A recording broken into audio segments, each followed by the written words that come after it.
আসসালামু আলাইকুম রহমতুল্লাহ। স্বাগত জানাচ্ছি আরও একটি নতুন ইউটিউব ভিডিওতে। আজকের ভিডিওতে আমরা দেখব কিভাবে আপনি একটা বিহান্স কভার ডিজাইন করবেন। So without wasting any time, let's get into the main video. So first of all আপনাকে যেটা করতে হবে, আপনার বিহান্সের কভার সাইজটা জানতে হবে। বিহান্সের কভার ফটোর সাইজ হচ্ছে, এখানে আপনি যদি একদম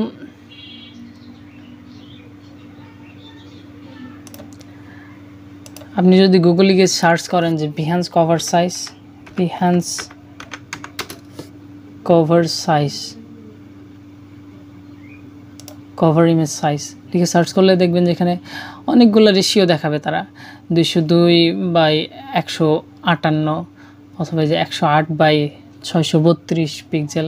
কিন্তু আপনি যদি বিহান্সে প্রজেক্ট আপলোড করার পর যখন আপনি একদম ফুল ডিসপ্লেতে সেটা প্রেজেন্ট করতে যাবেন, আপনার অবশ্যই কি 1400 পিক্সেলের উপরে নিতে হবে। ইয়াটা আপনার হোয়াইট বা প্রস্থটা 1400 পিক্সেলের উপরে নিতে হবে, তাহলে কিন্তু ফুল ডিসপ্লেতে সেটা দেখা যাবে বিহান্স প্রজেক্ট আপলোডের পর। ওই জন্যে আপনার কি করবেন, এই রেশিওটা ঠিক রেখে শুধুমাত্র আপনারা এই সাইজটা একটু বাড়িয়ে দেবেন। এখান থেকে আমার ইমেজ সাইজটা আমি দেখাচ্ছি। ইমেজ থেকে সাইজ এখানে ইঞ্চিতে আছে, পিক্সেলে করে দিবেন। এখানে যদি আমি কম নিয়েছি, কিন্তু এক্সপোর্টের সময় আমি সাইজটা একটু বাড়াই নেই। এখানে যদি আপনি 1500 পিক্সেল দিয়ে দেন, দেখেন এখানে লক করা থাকলে অবশ্যই জিনিসটা ঠিক হয়ে যাবে আর কি।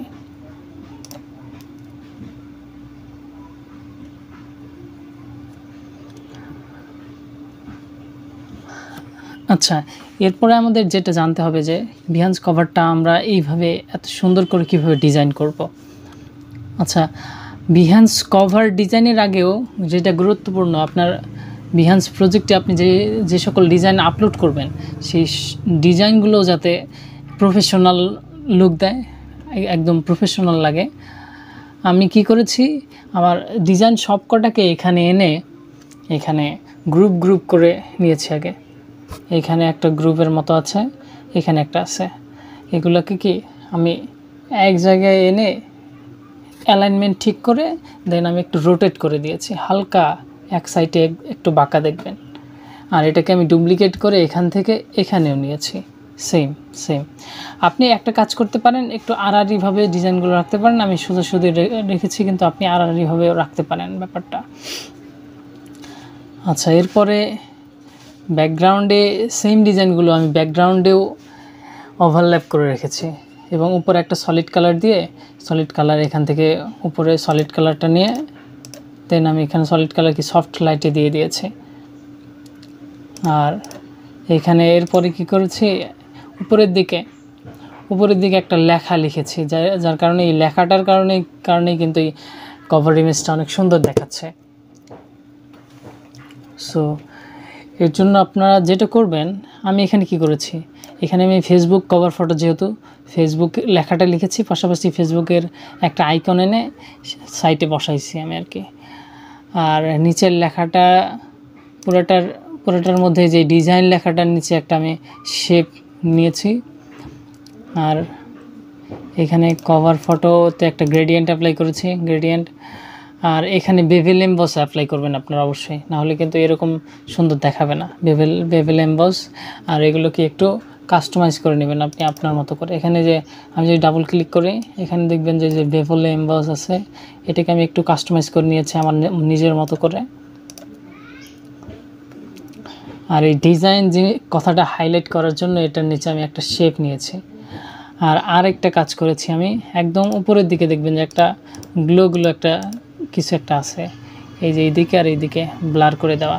এটা হচ্ছে এই ফেসবুকের আইকনটাই আমি ডুপ্লিকেট করে দুই দিকে দিয়ে দিয়েছি একটু বড় করে। তারপরে এখানে আমি গোশন ব্লার অ্যাপ্লাই করেছি, গোশন ব্লার। আপনি চাইলে মোশন ব্লারও অ্যাপ্লাই করতে পারবেন, সমস্যা নেই। আচ্ছা, এটাই ঠিক এইভাবে ওভারঅল সব কিছু কমপ্লিট করার পর আপনি এখান থেকে ফাইল থেকে এক্সপোর্টে ক্লিক করে দেন সেভ ফর ওয়েব ইমেজে গিয়ে আপনি এখানে যদি রেশিওটা কমানো থাকে, এখানে যদি আপনার পিক্সেলের সাইজটা কমানো থাকে, রেশিওটা ঠিক রেখে আপনি এখানে পার্সেন্টেজটা বাড়িয়ে দিতে পারেন। পার্সেন্টেজ বাড়াই দেওয়ার পর আপনি এক্সপোর্ট করবেন যাতে এখানে আপনার প্রস্থটা 1400 পিক্সেলের উপরে থাকে। দেন এক্সপোর্টের পর আপনি এই বিহান্স কভার দিয়ে আপনার বিহান্সে কভার ইমেজটা আপলোড করবেন, এবং এই কভার ইমেজের কারণেই কিন্তু বিহান্স প্রজেক্টে ভিউ বেশি আসে। সো এটাই ছিল আমাদের আজকের ভিডিওটা কেমন লাগলো অবশ্যই কমেন্টে জানাবেন। এরপর কী নিয়ে ভিডিও চান সেটাও কমেন্ট করে জানাবেন। সো দেখা হচ্ছে নতুন কোনো ভিডিওতে। টিল দেন আসসালামু আলাইকুম ওয়া রাহমাতুল্লাহ।